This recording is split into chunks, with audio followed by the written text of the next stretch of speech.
ইউনিভার্সিটির ব্যাপারটা একটু অদ্ভুত লাগে।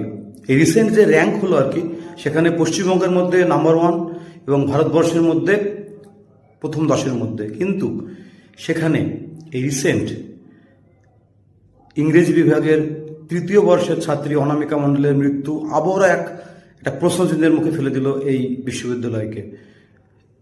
কয়েক বছর আগে এক মেধাবী ছাত্রের মৃত্যু ঘিরে শোরগোল, তুরকালাম, সিসিটিভি ক্যামেরা লাগানো হবে, বিভিন্ন রকম তদন্ত কমিটি, আবার সেই একই ঘটনা ঘটল। এই যে হয়তো বাইরে থেকে ভাবা হচ্ছে দারুণ ইউনিভার্সিটি, পরিকাঠামো ভালো, রিসার্চ ভালো হয়, যেরকম শোনা যায় আর কি প্রাক্তনীদের মুখ থেকে, আবার সেই ইউনিভার্সিটিতে একের পর এক মৃত্যুর ঘটনা ঘটছে আর কি। তাহলে যারা অভিভাবক আছে আর কি, তারা কি করে এখানে পাঠাবে? এখানে কিন্তু একটা কন্ট্রাডিকশন কাজ করছে। ভালো ইউনিভার্সিটি, কিন্তু সেখানে আর সব থেকে একটা বড় ব্যাপার নেশা। এটা কেউ অস্বীকার করতে পারবে না যে যাদবপুর ইউনিভার্সিটিতে নেশা কিন্তু যথেষ্ট পরিমাণে হয়, নেশার আখড়া বলা চলে আর কি। তো সেই নেশা হয়তো এই মেয়েটিও জানা যাবে আর কি পরে আর কি, নেশাগ্রস্ত ছিল কিনা আর কি, এটা এখনই বলা ঠিক হবে না। কিন্তু নেশা যে যাদবপুর ইউনিভার্সিটির ছেলেমেয়েরা হোস্টেলে বা হয়, এটা মানে সবাই জানে।